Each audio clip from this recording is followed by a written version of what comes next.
They made it into another one. So, Cubit and Vavy. What is this? Alright, Cubit and Vavy are going to try and get a little bit of revenge on Saberman and Gameslayer. Can you imagine a robot just being like, bam, done, GG? I can imagine that. That's a world I want to live in right now. Alright, and all the other spots, they look usable, but not as good as that. They are actually going to take this location as a robot. That's absolutely fine as well. You just get so many resources for planting in there. Like, that's just disgusting. Alright. Well, that's interesting. Gameslayer did take the other robot spot. So basically, Saberman and Gameslayer both choosing to throw down as robots. Saberman taking up quite a bit of debt from that. He's up at 25,000 debt right now. Not necessarily what he's going to be looking for. But at least Gameslayer is around to throw down power if he wanted to, pay down debt. Interesting, they've swapped at this point. It's very strange. Like, Saberman has a bunch of debt and is trying to make power, and Gameslayer has not a bunch of debt and is trying to make steel. It's, guys, I don't like this, but whatever. They'll probably pay through the 25,000 before too long, but that's still just a little bit awkward. Cubit and Vavy have both thrown down Scavenger. It doesn't look like they have access to great carbon right away, although it will be good enough.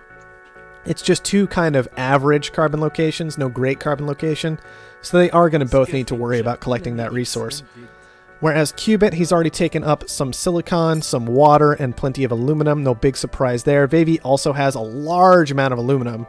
I really don't think Cubit should have taken this, maybe? This is Cubit, right? No, this is Gameslayer. Never mind. I'm blind.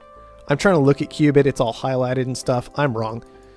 So Vavy has this aluminum. That's good. Cubit took the water, the silicon, and now he's finally thrown down his last tile as food.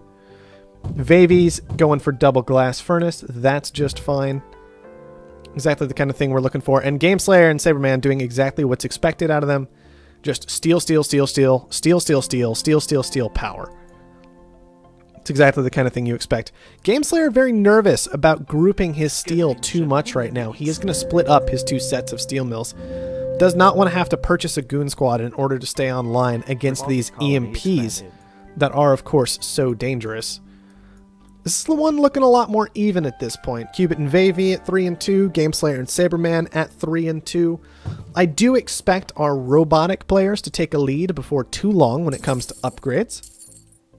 However, this one's looking a lot better for Cubit and Vavy. It feels like maybe they're just being a bit more coordinated this time, have a bit better idea of what it is they actually want to get done. I don't like that Cubit is sharing his food right now. I want to see that cut off because Vavy is taking 0.3 of his food per second away right now, and Cubit's only on 1.5 food per second. Like, that's actually a really big deal. That's like 20% of the profit off these guys just gone.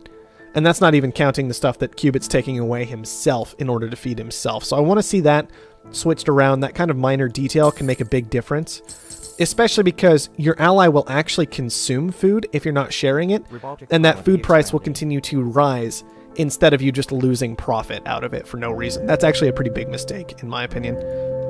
That said, Cubit has already managed to move into a hacker array. Vavy has kind of been stuck on HQ level 2 as Cubit gets the geotherm, the hacker array up. Now he's going to finally get to upgrade, move into a little bit more glass. Needs to keep these glass furnaces online, make sure he has enough cash for that later in this game. Looks like my buttons are not going to be quite so easy this time. Alright, Vavy is number 4. Gotcha. Guys, it's always awkward. 1 seems to always be me and not do anything, and then 2, 3, 4, and 5 can be almost anything. I'm going to have to try and get used to that. Maybe there's some way to arrange people in the lobby to fix it. But yeah, Vavy just not sitting on enough cash consistently. He needs to more aggressively sell some stuff down in order to make sure... There you go. He's selling some stuff now. Make sure he's got that oxygen. Keep going. Alright, it does look like Cubit has finally stopped sharing food. That's exactly the kind of thing we definitely need to see. Claim auction for 4,000? Don't let it happen! Oh, big mistake. That is an interesting thing you'll see more often in team games as people try and coordinate, understand what they're doing and what their ally is doing and what their enemy is doing. All while trying to take in an auction can frequently cause problems, and Gameslayer picks that up for 4K. That is going to be a nice little upgrade. Nice little boost in his pocket. But I'm still very worried about this opening out of our robotic players. Like, one guy takes a lot of debt, tries to make money from power. One guy doesn't take any debt, chooses to go into a large amount of it by building steel mills. I hate that. Definitely some miscommunication there, some misunderstanding of how the game was going to go forward, I have to say. I don't think that was necessary, because they both found it in a position where they could have made steel or power. Like, they both had the ability to do that, and they just didn't. We do have some electronics production coming up for Sabreman, who is moving into so much power. He is now going to try and finally overwhelm his debt and push through it to actually make some money, but it's still so much money he's got to pay down first. Once this is making money, that's going to be brilliant for him, but it's taken so much longer than it had to. Cubit is already trying to make the food plays. Unfortunately for him, his opponents have kind of sniffed this out, exactly what he's doing, because it's not too complicated to do back at HQ level 4. And so Cubit's having a bit harder time, maybe, making this food shortage work exactly the way he wants to. His opponents already should have a spy down on it, keeping an eye on exactly what that hacker array is about. That is not good for Cubit. He could have maybe, with how early he went into that, tried to hide it by hologramming and lining up with his farms, but instead he's just doing this very out in the open, and I don't know how well it's going to work out for him long term, although we can see the food price is very, very, very high right now, even with these robotic players in the game. More things to pay attention to. We do have a couple of pleasure domes up at this point. One for Sabreman, one for Cubit. They're both pretty garbage. Pleasure dome, I don't even know. I guess I understand this pleasure dome going down here. It's very awkward. They've both basically guaranteed that their 2 pleasure domes are only ever going to get 1 adjacency bonus, so it almost just removes virtual reality and the pleasure domes from the game. If they had gone down here, there was a chance of random spreading to kind of go their way and start to accumulate more money. But rather than taking the gamble, both of them just block off these spots and guarantee that the pleasure dome is basically going to be completely useless this game. I don't mind that decision at all, personally. I definitely like the idea of just guaranteed neutralizing your opponent. Alright, we've got some black market action going on. Cubit wants to keep his stranglehold on food. Financial instruments coming into the game again. I don't see this being a huge deal, and I do want to point out that our scavengers seem to have taken a massive lead, and this is what I'm talking about with hating this play out of our robotic players. Like, I think it was actually a really, really huge mistake. Think about just how much more money they would have if they didn't have that debt to pay through on their power. It's a pretty big deal, guys. It's a pretty big deal. I feel like they might have jumped the gun on that claim just a little bit. It was a great spot. It was a great spot. But they were almost certain their opponents were going to take this spot, it seemed, and felt a little flustered when they ended up getting it, and they just ended up making some very, very awkward plays that are causing them major problems here, because Cubit's already on HQ level 5. He's got this great food production down. It's frozen right now, but he's still got it down. He's made some decent hacks. He's made a fair amount of money. He's got the geotherms in position.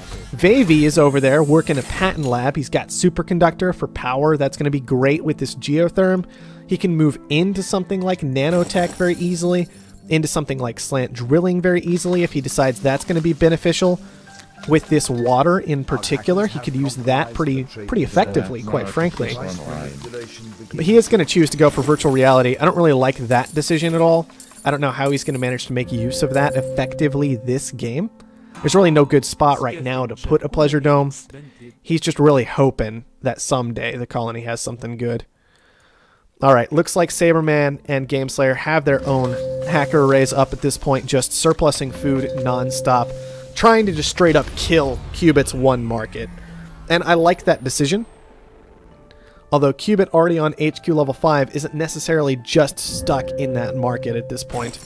Carbon's not too expensive. He can definitely do some rotations as he wants to. But it is a nice idea, trying to shut down that food and make sure they stay in a good spot. I also love this play. We can see that Cubit looks like he has driven up the price on iron and then just stolen his opponent's iron. There we go. Yeah, he's holding on to 400 iron at this point and has mutinied away both of these. Just trying to punish all this steel production that Gameslayer had down. So Gameslayer is doing almost nothing right now. He's pulling in carbon, which is only kind of okay, like 50 a second on the carbon, 40 a second and 84 a second on the aluminum. These are okay, but when that's literally all your tiles and then a hacker array, you've got 5 tiles active. 5 tiles active, and you're making like $200 a second. It's nothing. That's nothing at all. I'm not sure how you can buy a magnetic storm. And then the EMP right as the mutinies finish up. I hate those filthy bandits. Gross. Gross, gross, gross, gross, gross. Right before the mutinies finish up, actually, which is a really important detail. That it's right before the mutinies finish up, because you can see this mutiny, this tile has gone into defended status. 7,000. And so, if he had hit it right after the mutiny finished up, the tile would have been defended, he wouldn't have been able to EMP, his opponent would have been able to goon squad if they wanted to, all kinds of little things like that. But because he hit right before, he slipped in right before that defended status activates, and he gets the freeze down that he wants. It's exactly the kind of thing he's looking for, to make sure that all this steel production stays super awkward for as long as it can. Alright. Cubit and Vavy, I worry they're starting to run into the same situation that we saw out of Gameslayer and Saberman last time. They don't necessarily have all the tools they want in place to finish the game, but Cubit's decided he's just going to run with it anyway. He's got enough, in his opinion, to make a decent run and start taking down Saberman. So he's got about 4 stocks purchased up. I think he's going to have a hard time with that one, actually finishing that up. I mean, you can see Saberman's stock price was already pushing toward 30. There it is there now that Cubit's got another purchase. I don't know if Cubit quite has all the tools on hand to actually finish this up. And I'm definitely concerned about that. Might have liked to see a transition to an off-world by now. Out of our scavenger team, their opponent's stuck back on HQ level 5. And off-worlds are looking pretty good. Food's really nice. Like, you're making food, your opponent surpluses food, so you're just like, fine, I'm just going to send it off-world for all I care. Would have loved to see a move like that, since that's so brilliant this game. Fuel and oxygen also perfectly acceptable at 470 and 410. Definitely strong off-worlds. I would love to see our scavenger team just go ahead and push to that, keep their lead, just keep expanding it more and more and more, and then actually go completely for the kill. For now, they are just trying to secure all the stock they can in Saberman, which is fine, but this $1 carbon, be buying that up. Like, seriously, just start buying that all over the place. Get that off-world online. It's not a complicated situation at this point with $1 carbon, frankly. There you go. There's some purchases on the carbon. That's all I want to see right now. Like, literally all I want to see in the whole world is get that done, because I feel like 1 or 2 off-world markets are going to just guarantee this game for the scavengers with the position they're in with stock, with the position their opponents are in with upgrades, and the fact that their opponents are robotic, and all of their bonuses have basically fallen to the wayside by now. Like, it's just not a big deal. Saberman is still definitely a threat with the price of power being so high. He still has all this power online, making money actively. So EMPs are still going to need to potentially be aggressively used. Mutinies are going to need to be aggressively used. And this is a dangerous situation, but at least the spy is down to spot these goon squads. Man, another almost free claim over to Gameslayer. That is really bad slip-up. You can't just be letting those go, giving your opponent that opportunity to move back into the game. I like this. I like this. So Vavy goes for virtual reality. Cubit just turns his dome off. He's blown up Saberman's dome, which never got repaired. And so now the Pleasure Dome finally comes into its own, making 300 a second after power at this point. Not a bad amount of cash for the Pleasure Dome right now. Colony didn't really expand in the Pleasure Dome's favor, but that's okay. It's already got 2 adjacency bonuses. 3 would be absolutely fantastic, and that building should be raking in money pretty effectively once this power price comes down. But I'm worried about the power price. I'm worried about the price of power for our scavenger players right now, because Saberman is just so heavily invested into power. Oh, never mind. They managed to get it done. Saberman felt like he should have had more money than that. I don't know what was going on there. But regardless, that's game over completely, totally. Like, that power price all of a sudden is going over to Cubit.